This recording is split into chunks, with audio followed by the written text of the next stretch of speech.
one of Labor's flagship policies is scrapping negative gearing. And as you know, it's been met with plenty of criticism, not just from property investors, who Labor claims use it as a tax loophole, but also aspiring homeowners, economists, and the real estate industry. Now, I'm not sure if you're aware, but Labor's plan is to remove negative gearing on existing dwellings, whilst allowing it on brand new dwellings.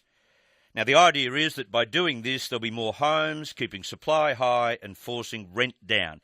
Except insiders say this is a much too simplistic view of how the property market works. Labor hasn't taken into consideration all the variables at play, and the impact of this policy is likely to be the complete reverse of what they claim. After all, it is authored by one Chris Bowen, who Labor is too scared to put in front of a camera at the moment.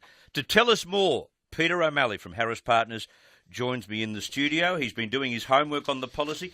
The good thing that I have been promised from you, the good thing about what you're about to tell us, is you've got to put this policy in context with the trend of the market now. That's all very important, isn't it? Good afternoon, Chris. Yes, the lines that Labor are running at the moment to justify negative gearing are the same lines that they used in the 2016 election campaign when we were facing undersupply and a rising property market. Yeah. We now have the reverse in both instances, where we have oversupply in many parts of the country, and clearly the property market is falling and falling dramatically.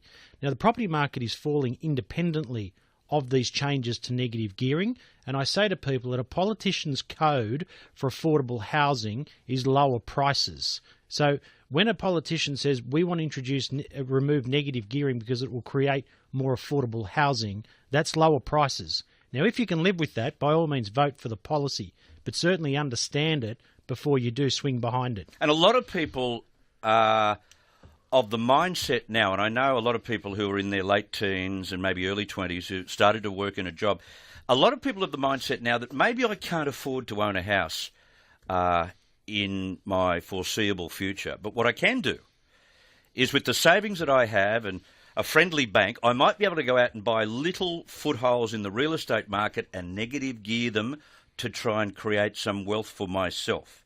Now, for those people, what Labor is pursuing here won't work. No, it won't.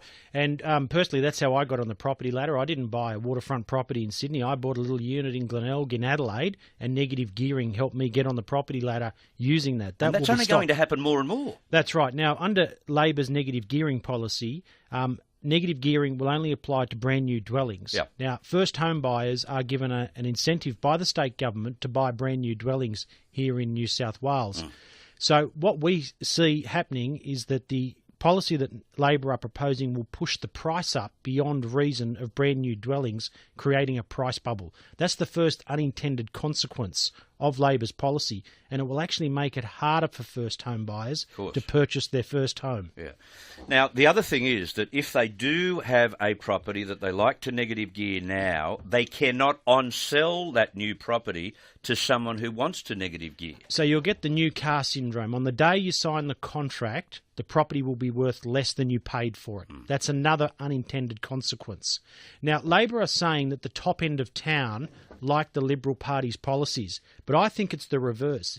What you'll note the absence of in this debate is big developers are not coming out and being critical of Labor's negative gearing policy. Why do you think that is? Because they're going to benefit from it. Yeah, they're about to have a whole wave, tens of thousands of home buyers that were in the existing market channeled to them at the brand new market. So developers would be privately delighted at what is happening here.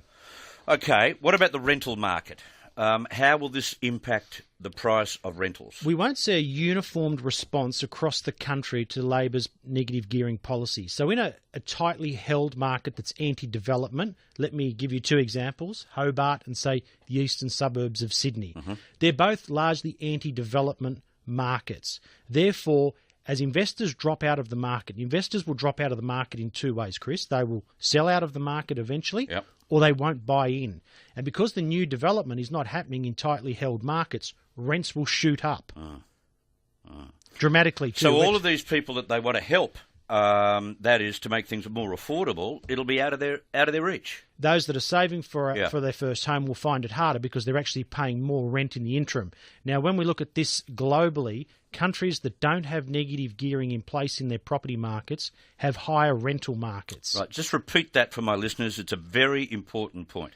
Globally speaking, countries that don't offer property investors negative gearing have higher rental prices on a one-for-one basis. Yeah. Therefore, tenants will pay more in tightly held markets under Labor's negative gearing policy. What's irritated me is that I think Labor has misread the demographics of all of this. They keep saying, property investors with these apartments and negative gearing, they're super rich people. They've got more money than they know what to do with. That is so untrue, the way I understand the demographics of the real estate market.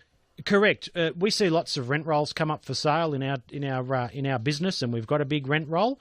And I can tell you now that rent rolls are not made up of mega rich people that own 10 or 11 properties. It's usually one owner owning one property, and they're doing their very best to pay it back. Yeah. And they're doing it in the face of rising land tax, falling rents, rising costs. And this will be another reason why people won't want to jump into the property market, which will have a spillover effect in a negative way. And negative gearing has been around a lot longer than what people probably imagine. It's been around since the 30s, Chris. So this, if you were designing a perfect tax system from scratch, you may not use negative gearing. I accept that. But the reality is the tax system is built around negative gearing, and there's give and take right through the system. What Labor are proposing here is just to rip the policy out without any form of compensation to the existing market. And when you talk about markets like Ryde, which are oversupplied with dwellings at the moment, aside from the 20 to 25% drop in prices you've already seen, you're likely to see another 10 to 15% on this policy alone. And look, politically, let's talk politically. I don't think it's an accident that Chris Bowen has been taken out of play in the third week of the election campaign. They've spoken very seldomly about their negative gearing policy, a lot less than what they were speaking about. And for those two reasons, I reckon they see what they've come up with here as very, very unpopular. They're not prosecuting the case. And in fairness, the Liberal Party are not exposing the flaws well enough either. No. Which is why I've written the report. Yeah. Okay, one last thing. If you go back to when they were last saying we should crack down on negative gearing and the conditions were different, there were arguments back then, under the context of the market then, that they should do such a thing. There were short-term reasons as to why they should act. Long-term, it was never going to hold up at that point in time. You can't just remove negative gearing without fiddling with other parts of the tax system. So people in defending the policy have been saying to me, property investors are getting rich at the expense of the taxpayer. But what I say to those people is if you own a property for 15 or 20 years, initially you will get some benefit from the taxpayer, but over time you will pay council rates, which is a tax. Yep. You'll pay land tax, stamp duty on the way in. When you finally crack a profit, capital gains tax, income tax. Yep. So the property investor, and many property investors listening to this will agree, pay far more out in tax than any reprieve they gain. It's a great explanation. I'm glad you were able to do that work for us on this, but thank you very much for coming in this afternoon. My pleasure, Chris. Thank you. From Harris Partners, Peter OMalley. So there you go.